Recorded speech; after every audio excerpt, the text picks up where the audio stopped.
으로 우리 다 같이 인내송으로 함께 주요 예배를 하나님 앞에 올려드리도록 하시겠습니다.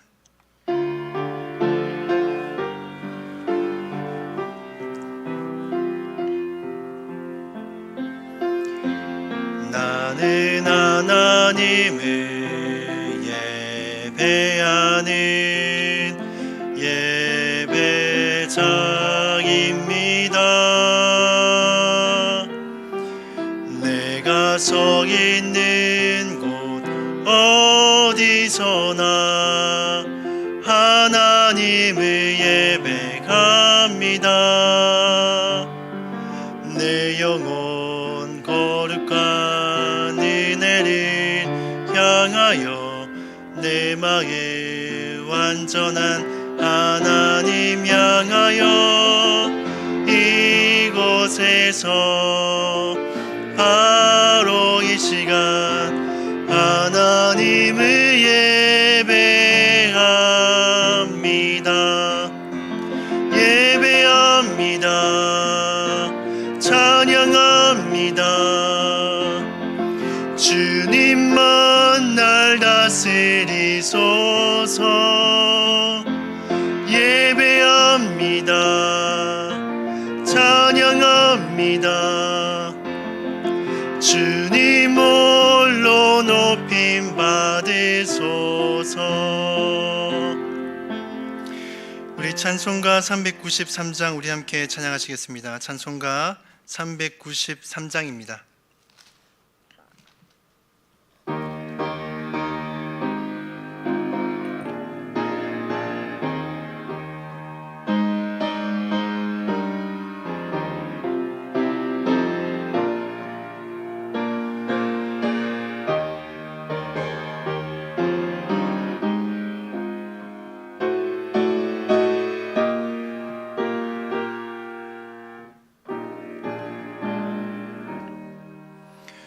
오 신실하신 주 내 아버지여, 늘 함께 계시니 두려움없네.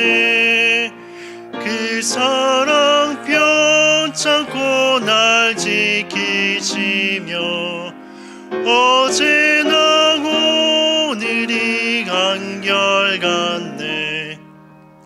오 신실하신 주, 오 신실하신 주, 날마다 자비를 베푸시며 일용할 모든 것 내려주시니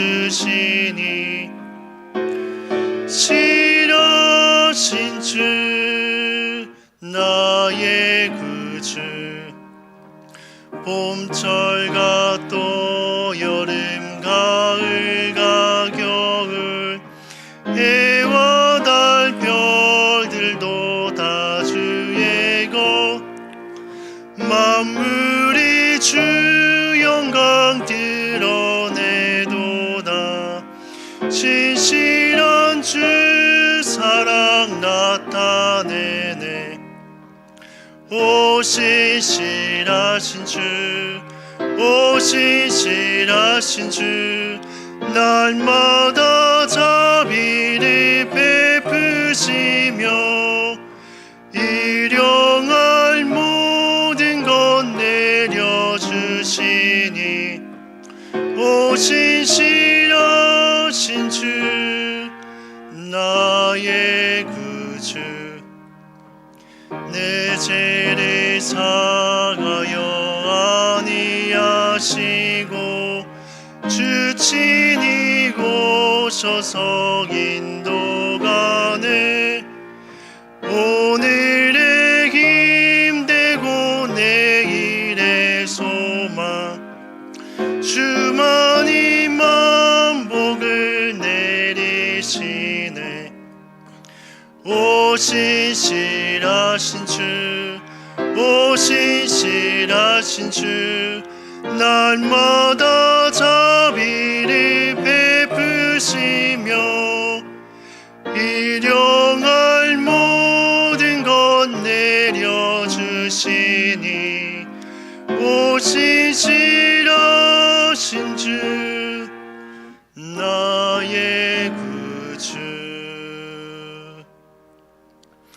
우리를 대표해서 장충교 권사님께서 기도 올려드리도록 하시겠습니다. 기도하겠습니다. 사랑과 은혜가 충만하신 하나님, 이 시간 주님 앞에 나와 예배 드릴 수 있게 하심을 감사드립니다.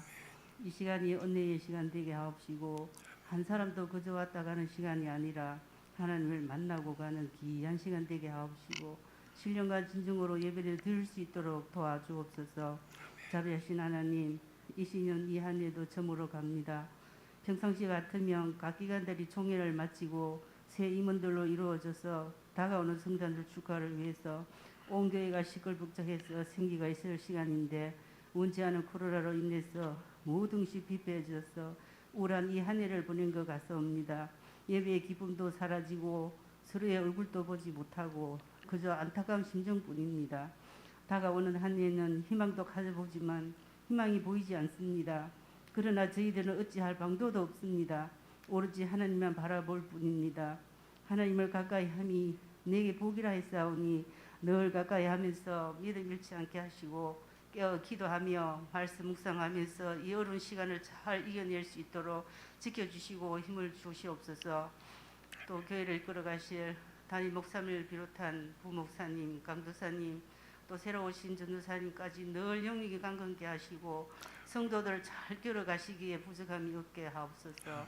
주의 종들의 마음이 저희들보다 더 안타까우시리라 믿습니다. 항상 좋은 말씀으로 저희들에게 들려주시기를 바라며 모든 기관들과 각 구역들, 교회, 학교 모두가 속히 활성화되기를 바라며 모든 성도들의 가정들도 눈동자같이 지켜주셔서 한 가정도 어려움 당하지 않게 하여 주옵소서.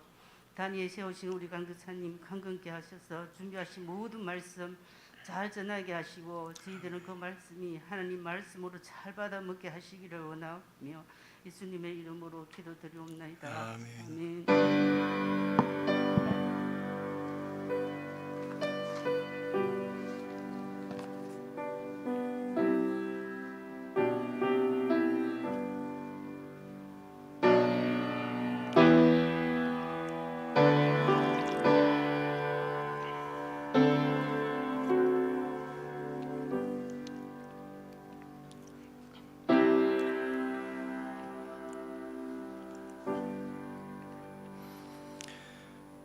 오늘 함께 나눌 말씀은 신약성경 요한계시록 3장 14절부터 22절까지의 말씀입니다. 요한계시록 3장 14절부터 22절까지의 말씀입니다.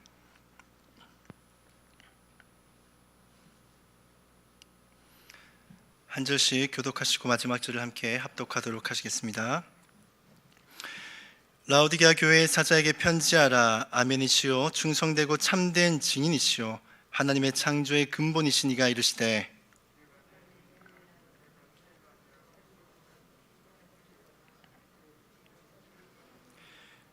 내가 이같이 미지근하여 뜨겁지도 아니하고 차지도 아니하니 내 입에서 너를 토하여 버리리라.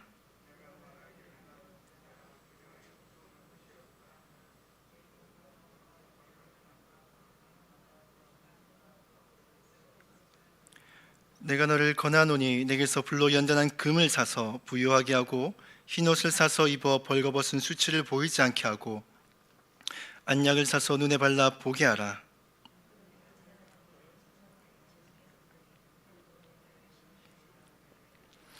볼지어다 내가 문 밖에 서서 두드리노니 누구든지 내 음성을 듣고 문을 열면 내가 그에게로 들어가 그와 더불어 먹고 그는 나와 더불어 먹으리라.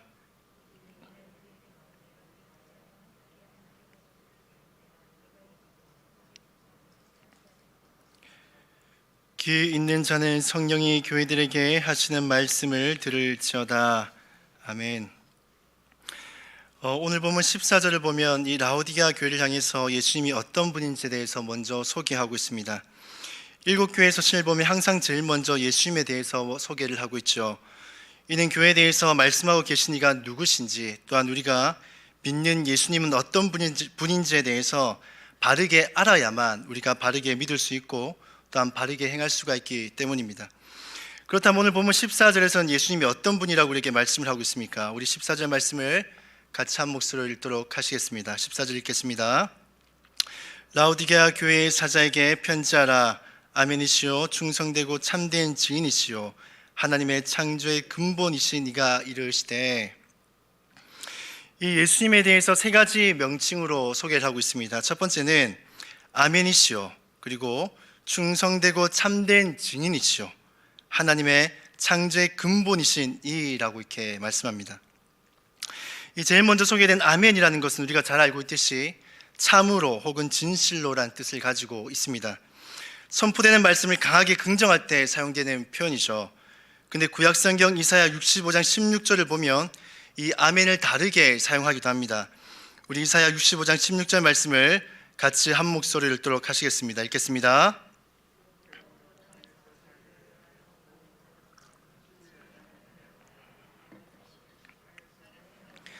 진리 하나님으로 맹세하리니 이는 이전에 환난이 잊어졌고 내 눈앞에 숨겨졌음이라.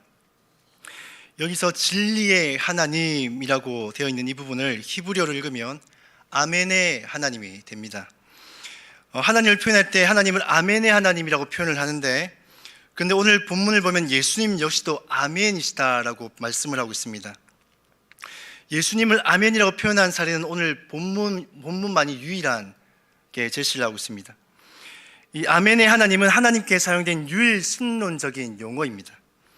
근데 예수님도 아멘이란 용어를 사용함으로써 예수님 역시도 이 아멘의 하나님과 동등한 이 삼위의 한 위격이신 하나님이심을 말씀해 주고 있는 것입니다.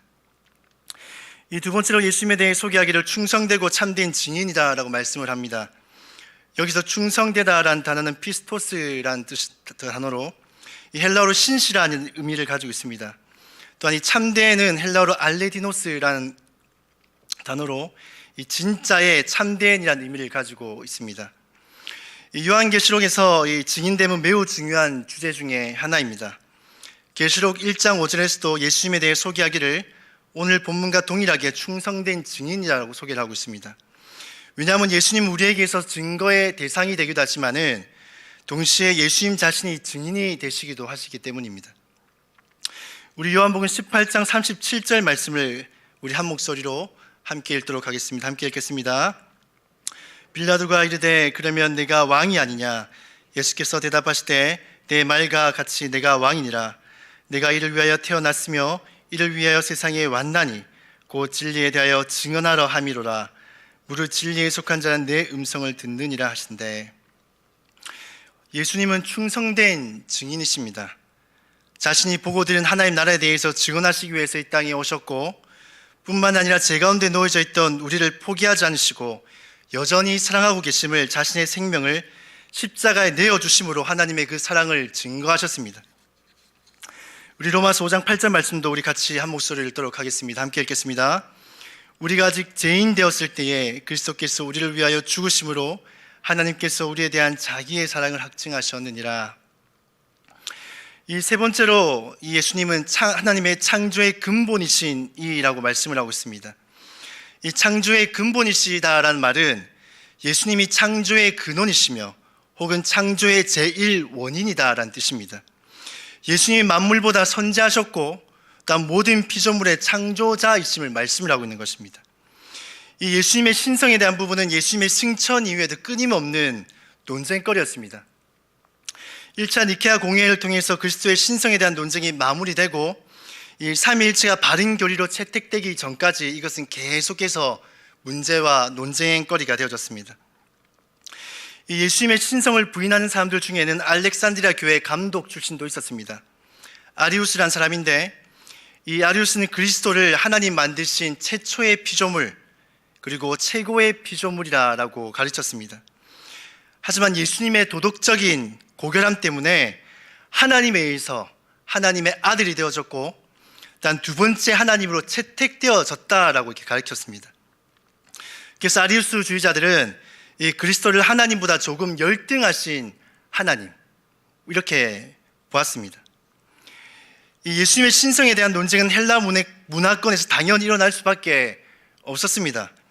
왜냐하면 그리스 신화를 보면 신들과 인간 사이에 태어난 우리가 헤라클레스나 페르세우스를 보면 알 수 있듯이 인간의 형상하는 반인반신에 대한 신화가 너무나도 많았기 때문입니다. 그런 문화권 내에서 예수님도 하나님의 아들이다, 신의 아들이다라는 말이 있으니까 이 마치 신화 속의 인물들처럼 그들 중에 하나라고 생각을 한 사람들이 있었던 것이죠. 그래서 이 사도 요한복음에서도 가장 먼저 언급하고 있는 것은 바로 예수님의 신성과 유일성에 대한 부분입니다. 우리 로마서 1장 1절부터 3절을 같이 한번 읽도록 하겠습니다. 함께 읽겠습니다.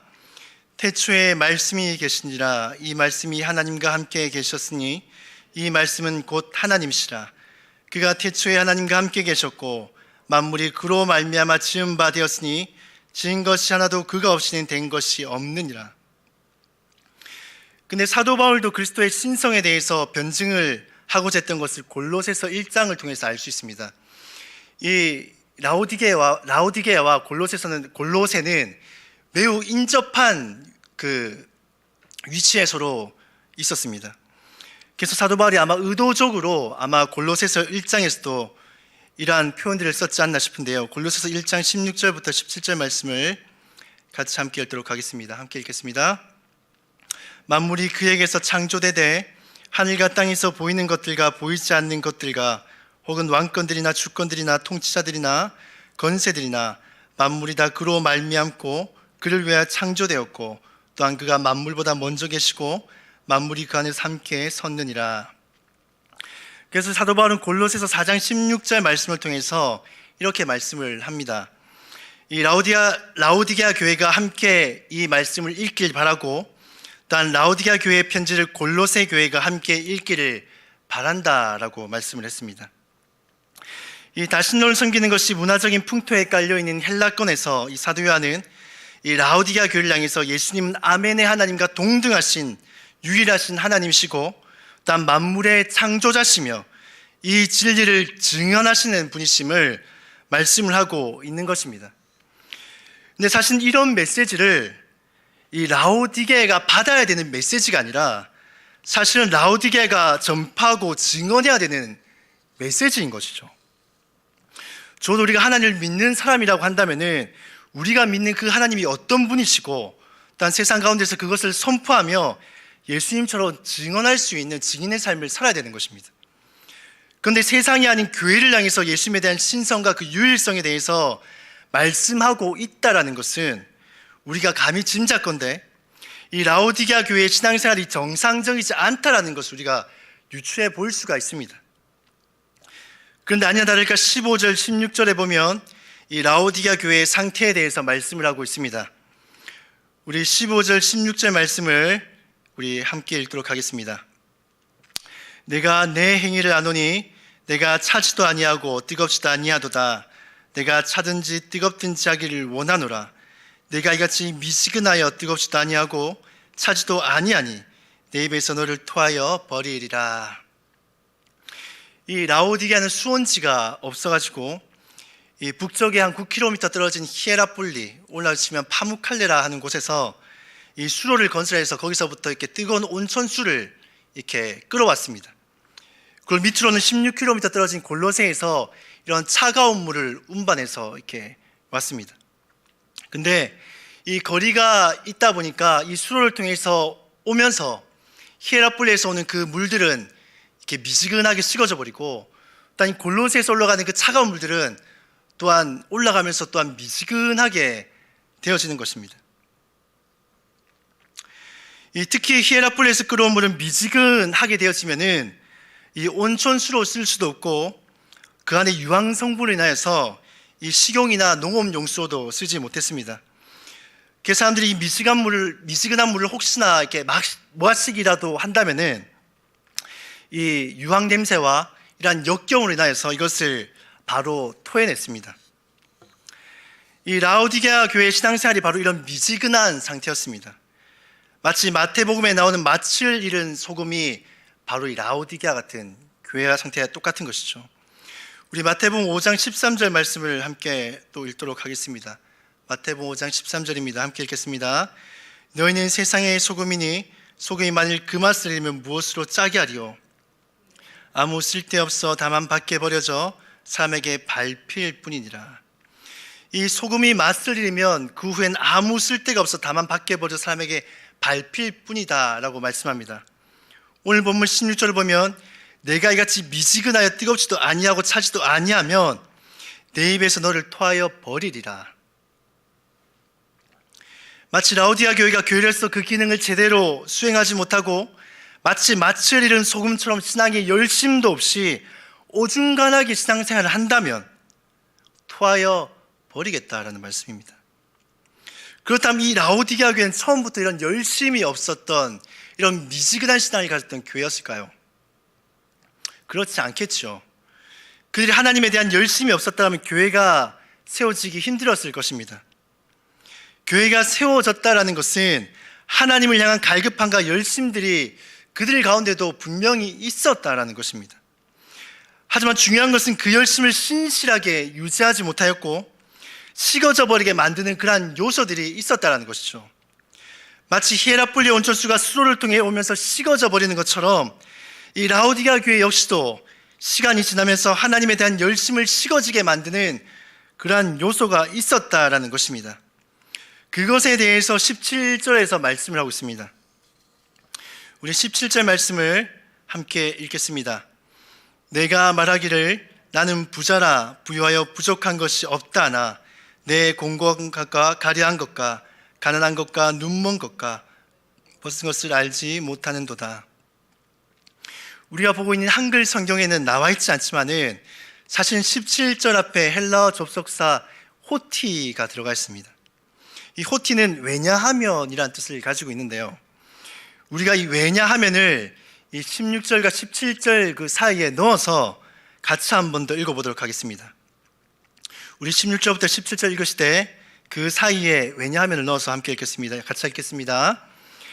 내가 이같이 미지근하여 뜨겁지도 아니하고 차지도 아니하니 내 입에서 너를 토하여 버리리라. 왜냐하면 내가 말하기를 나는 부자라 부족한 것이 없다나 내 공고한 것과 가련한 것과 가난한 것과 눈먼 것과 벌거벗은 것을 알지 못하는도다.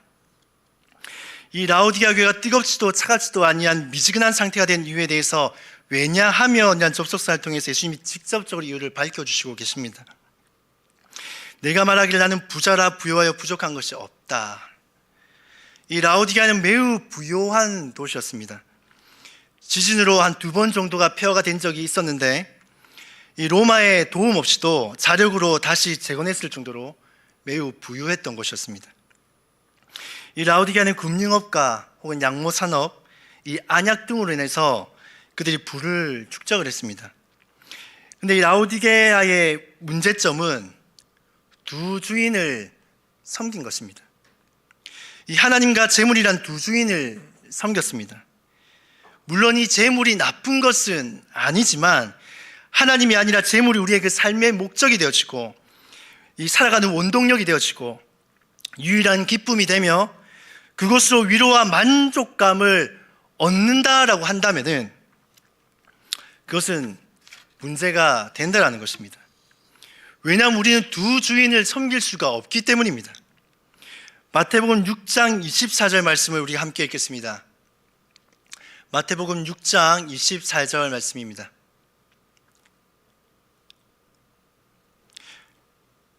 제가 읽어드리겠습니다. 한 사람이 두 주인을 섬기지 못할 것이니 혹 이를 미워하고 저를 사랑하거나 혹 이를 중히 여기고 저를 경히 여김이라. 너희가 하나님과 재물을 겸하여 섬기지 못하느니라. 하나를 중히 여기면 하나를 경히 여김으로 너희가 하나님과 재물을 겸하여 섬기지 못한다라고 예수님께서 말씀을 하고 있는 것입니다. 이 라오디게아 교회는 하나님보다 재물을 더 중요하게 여겼습니다. 반대로 하나님을 어떻게 했단 말일까요? 하나님을 경히 여겼다라고 생각할 수 있겠죠. 사랑하는 성도 여러분, 우리는 두 주인을 섬길 수가 없습니다. 반드시 하나가 죽어가면 반드시 하나는 경히 여길 수밖에 없습니다. 우리도 이 라오디게아 교회처럼 재물이든 무엇이 되었든지 간에 하나님의 자리에 하나님보다 더 중요하게 여기는 것이 있다면 우리는 상대적으로 하나님에 대해서는 소홀할 수밖에 없습니다. 하나님을 소홀히 여기는 그 순간 우리는 언제든지 라오디게아 교회처럼 책망의 대상이 될 수 있다는 사실을 기억하시기 바랍니다. 이 17절 앞부분은 라오디게아 교회가 자신들을 바라보는 관점이었고요, 이 뒷부분은 예수님께서 라오디게아를 향해 바라보는 관점입니다. 이 라오디게아 교회는 성도들이 그들이 부자고 부유하기 때문에 아무런 부족함이 없다라고 그들 스스로가 얘기했지만 예수님이 보시기에 그들의 그 영적인 상태는 매우 심각한 상태였습니다. 그들의 영혼은 공고하고 가난했으며 아주 가련했고 그들의 눈은 멀어서 자신의 벌거벗은 상태를 전혀 인지하지 못하고 있었습니다. 이 라오디게아 교회가 육적으로는 매우 부유하고 부족함이 없었지만은 영적으로는 매우 문제가 많은 상태였다라는 것입니다. 이 라오디게아 교회가 영적인 상태가 이렇게 심각함에도 불구하고 그들은 전혀 자신들의 그 영적인 상태를 깨닫지 못하고 있습니다. 왜 그럴까요? 왜냐하면 그들의 눈이 멀었기 때문입니다. 마태복음 6장 21절부터 23절 말씀을 함께 읽겠습니다. 우리 한 목소리로 함께 읽겠습니다. 내 보물이 있는 그곳에 내 마음도 있느니라. 눈은 몸의 등불이니 그러므로 내 눈이 성하면 온몸이 밝을 것이요 눈이 나쁘면 온몸이 어두울 것이니 그러므로 내게 있는 빛이 어두우면 그 어둠이 얼마나 더하겠느냐. 그들의 그 시선이 하나님이 아닌 재물을 향하게 됐을 때, 그들이 하나님보다 재물을 더 귀하게 여기기 시작했을 때, 하나님이 아닌 재물을 그들의 주인 삼고자 했을 때 그들의 눈은 이미 그들의 죄로 인해서 눈이 멀게 되어졌습니다. 그래서 영적인 분별력을 상실하게 되어졌고 자신들의 영적인 상태가 심각함에도 불구하고 전혀 자각하지 못하게 되었던 것입니다. 우리가 주변에 한 번씩 보면은 영적인 상태가 너무나도 안 좋은 그런 사람들을 볼 때가 간혹 있죠. 우리가 볼 땐 당장이라도 교회에 와서 금식하고 기도해야 되는 그러한 상태에도 불구하고 본인은 그것을 전혀 느끼지 못하고 여전히 교회에 나오지 않고 여전히 세상을 즐기며 그렇게 살아가는 그런 사람들이 있습니다. 왜냐하면 우리의 그 죄가 우리의 눈을 멀게 해서 영적인 분별력을 상실하게 하여 우리의 상태를 정확하게 파악하지 못하게 하기 때문입니다. 그래서 우리의 그 상태를 파악할 수도 없고 이 파악이 되지 않기 때문에 돌이킬 수도 없고 그러다 보면 점점 하나님을 향한 그 열심도 식어져 버릴 수밖에 없는 것이죠. 그렇다면 우리의 그 열심과 이 영적 상태를 회복하는 길은 무엇일까요? 이 18절 말씀입니다. 18절 말씀을 우리 함께 읽도록 하겠습니다. 오늘 본문 18절 말씀 함께 읽겠습니다. 내가 너를 권하노니 내게서 불로 연단한 금을 사서 부유하게 하고 흰옷을 사서 입어 벌거벗은 수치를 보이지 않게 하고 안약을 사서 눈에 발라 보게 하라. 주님은 이 라오디게아 교회를 향해서 먼저 이렇게 말씀하십니다. 먼저 불로 연단한 금을 사서 부유하게 하라 라고 말씀합니다. 근데 라오디게아 교회는 금이 더 이상 필요하지 않습니다. 왜냐하면 그들은 이미 금이 넘쳐나기 때문입니다. 그들이 이미 많은 금을 가지고 있는데 여기서 본문에서 말씀하고 있는 그렇다면 금은 무엇일까요? 우리가 흔히 말하고 있는 일반적인 이러한 금이 아니라는 것입니다. 불로 연단한 금이라는 것을 볼 때 아마도 이 19절의 징계와 연관이 있어 보입니다. 하지만 이 징계는 앞서 말씀하고 있듯이 볼로서 심판하기 위한 징계가 아니라 하나님께서 교회를 사랑하는 마음으로 바르게 세우시기 위한 징계를 하시는 것이라고 말씀합니다. 우리가 징계를 생각할 때 그 징계는 매우 아프고 힘들 때도 있지만 지나고 나면 그 연단의 그 과정들이 우리의 그 믿음을 더 성장하게 하고 우리의 믿음을 성숙하게 하는 것들을 보게 되어집니다. 근데 바로 이런 과정을 주님께서는 사라라고 말씀을 하고 있는 것입니다. 왜 굳이 사라라고 말씀하실까요? 아마도 라오디게아 교회가 불을 축적할 수 있었던 것은 우상 숭배와 적당한 타협을 했던 것과 관련이 있지 않을까 싶습니다. 당시 상인조합은 우상 숭배를 주도했고 우상 숭배를 하지 않고는 경제활동을 하기 어려웠습니다. 그래서 서머나 교회 같은 경우는 매우 가난하고 궁핍할 수밖에 없었죠. 하지만 예수님은 서머나 교회를 향해서 이렇게 말씀하십니다. 네가 가난하고 궁핍한 것 같으나 네가 실상은 부요한 자라고 말씀합니다. 이 라오디게아 교회가 불을 위해 타협했던 우상 숭배를 끊어내는 그 순간에 그들에게는 자연스럽게 고난이 닥쳐올 수밖에 없습니다. 마치 서머나 교회처럼요. 우리가 주인으로 섬겼던 것들, 세상과 적당히 타협하던 것들을 내려놓고 신앙의 이 정도를 걸어갈 때 우리에게는 좋든 싫든 고난이 찾아올 수밖에 없습니다. 하지만 우리는 그 고난을 두려워해서는 안 됩니다. 왜냐하면 그 고난으로 인해서 우리의 신앙은 더 단단해지고 정금같이 순결해지기 때문입니다. 고난은 교회를 어렵게 만들고 궁핍하게 만드는 것 같지만은 실제로는 서머나 교회처럼 더 부유하고 영적으로 풍성하게 만듭니다. 그리고 두 번째로 흰옷을 사서 벌거벗은 수치를 보이지 않게 하고 안약을 사서 눈에 발라 보게 하라 말씀합니다. 이 흰옷을 사서 벌거벗은 수치를 보이지 않게 하라는 것은 하나님께로 돌이켜서 이전에 그들이 수치스럽게 하던 제 옷은 벗어버리고 의의 옷을 입어서 하나님의 백성답게 살아가라라는 것입니다. 또한 안약을 사서 눈을 보게 하라는 것은 말씀과 연관성이 있습니다. 누가복음 24장 15절부터 16절 말씀을 함께 읽겠습니다. 누가복음 24장 15절부터 16절 말씀입니다. 우리 한 목소리로 함께 읽겠습니다. 그들이 서로 이야기하며 문의할 때에 예수께서 가까이 이르러 그들과 동행하시나 그들의 눈이 가리워져서 그인 줄 알아보지 못하거늘. 그리고 누가복음 24장 30절 32절 말씀을 또한 함께 읽겠습니다. 함께 읽겠습니다. 그들과 함께 음식을 잡수실 때 떡을 가지고 축사하시고 떼어 그들에게 주시니 그들의 눈이 밝아져 그인 줄 알아보더니 예수는 그들에게 보이지 아니하시는지라. 그들이 서로 말하되 길에서 우리에게 말씀하시고 우리에게 성경을 풀어주실 때에 우리 속에서 마음이 뜨겁지 아니하더냐 하고. 예수님이 십자가에 못 박히시고 나서 이 엠마오를 향해서 내려가던 그 두 제자, 그들의 그 심령은 매우 지쳐 있었고 굉장한 침체를 안고 있었습니다. 그들의 그 눈은 어두워져서 예수님이 옆에 있음에도 불구하고 예수님을 알아보지 못합니다. 하지만 예수님이 떡을 축사하시고 떼어준 후에 그들의 눈이 밝아졌다라고 말씀합니다. 그리고 예수님이 성경의 말씀을 풀어주실 때에 그들의 마음속이 뜨거워졌다라고 말씀합니다. 우리 시편 119편 105절 말씀을 함께 읽겠습니다. 함께 읽겠습니다. 주의 말씀은 내 발의 등이요 내 길의 빛이니이다. 우리의 영적인 눈이 어두울 때에 우리의 눈을 밝혀주는 것은 하나님의 말씀밖에 없습니다. 하나님의 말씀 앞에 나아갈 때에 하나님의 말씀이 우리의 어두운 두 눈을 밝혀서 온전히 보게 하십니다. 뿐만 아니라 엠마오를 향해 내려가던 두 제자들의 그 마음을 뜨겁게 한 것처럼 우리의 식어진 그 마음도 하나님의 그 마음 말씀 앞에 나아갈 때에 다시금 뜨겁게 되어지는 줄로 믿습니다.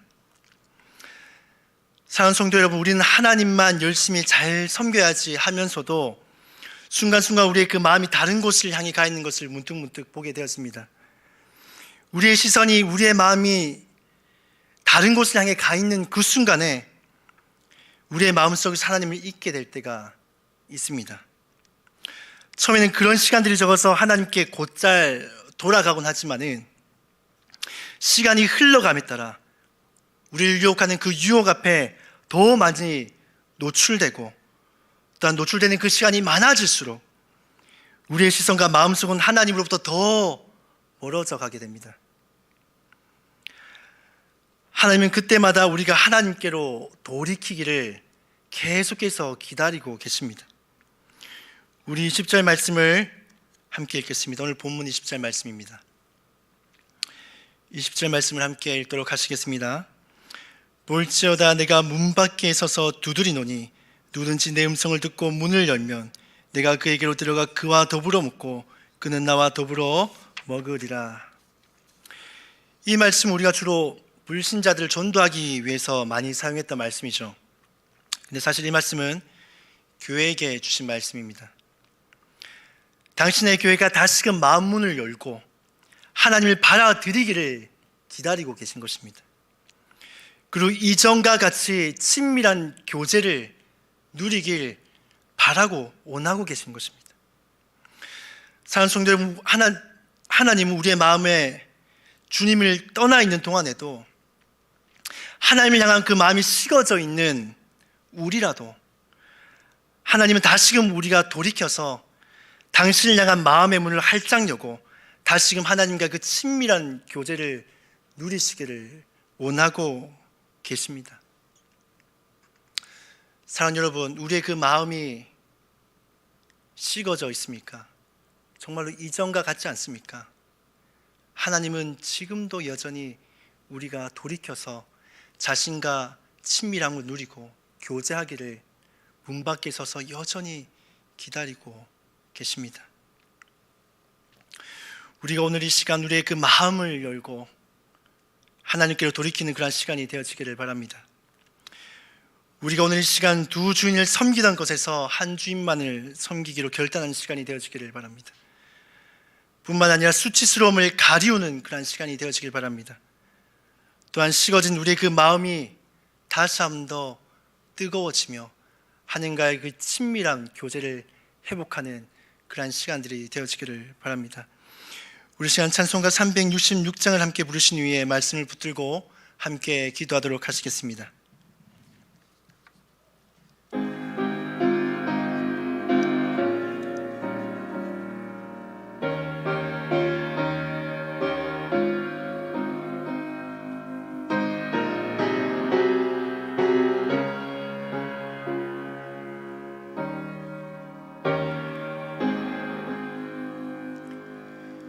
어두운 내 눈 밝히사 진리를 보게 하소서. 진리의 열쇠 내게 주사 참빛을 찾게 하소서.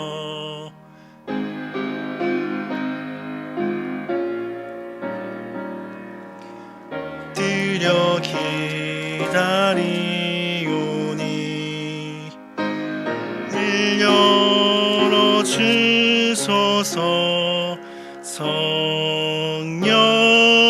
성령이여 막혀진 내 기여시사 주님의 귀한 음성에 이 기로 밝히 들을 때에 내 기쁨 말량 없겠네.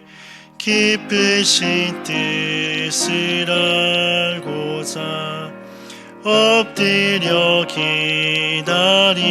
기다리오니 내 길을 열어주소서. 성령이여 봉해진 내 힘 여시사 복음을 널리 전하고 차가운 내 맘 녹여주사 사랑을 하게 하소서. 깊으신 뜻을 알고자 엎드려 기다리오니 내 입을 열어주소서.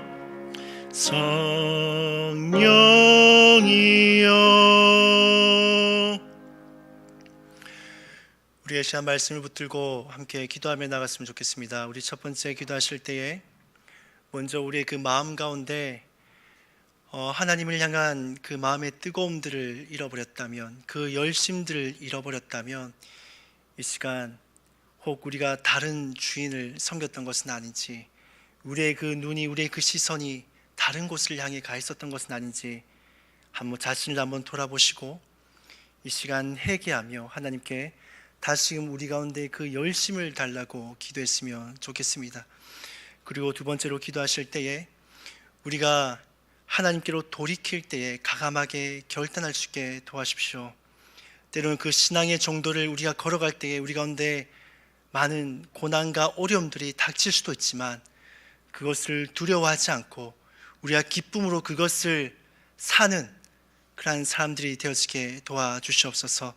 그래서 이러한 것들을 통하여서 우리의 그 믿음들이 더욱더 성장하며 정말로 정금과 같이 정결한 그런 신앙이 되어질 수 있도록 하나님 도와주시옵소서라고 기도하시고, 세 번째로는 하나님과의 그 친밀함을 다시금 회복하며 그 친밀함을 누릴 수 있게 도와주시옵소서라고 기도했으면 좋겠습니다. 우리 이 시간 말씀을 붙들고 기도하시고 이 나라 이 민족을 위해서 기도했으면 좋겠습니다. 코로나 계속해서 확산되고 있는 가운데 있는데 하나님 이것들을 막아주시고 속히 모든 것들이 하나님 은혜로 치유되어지고 회복되어지는 그러한 역사들이 일어날 수 있도록 도와주시옵소서. 또한 주님의 몸된 교회를 붙들어 주시고 몸된 교회의 이런 리모델링들이 하나님의 은혜로 끝나는 순간까지 온전하게 잘 마무리되어 줄 수 있도록 도와주시옵소서. 우리 시간 말씀과 또 이 나라 이 민족과 또 우리 몸된 교회를 위해서 함께 합심해서 기도하시고 개인의 제목을 위해서 기도하시고 자유롭게 돌아가도록 하시겠습니다. 기도하시겠습니다.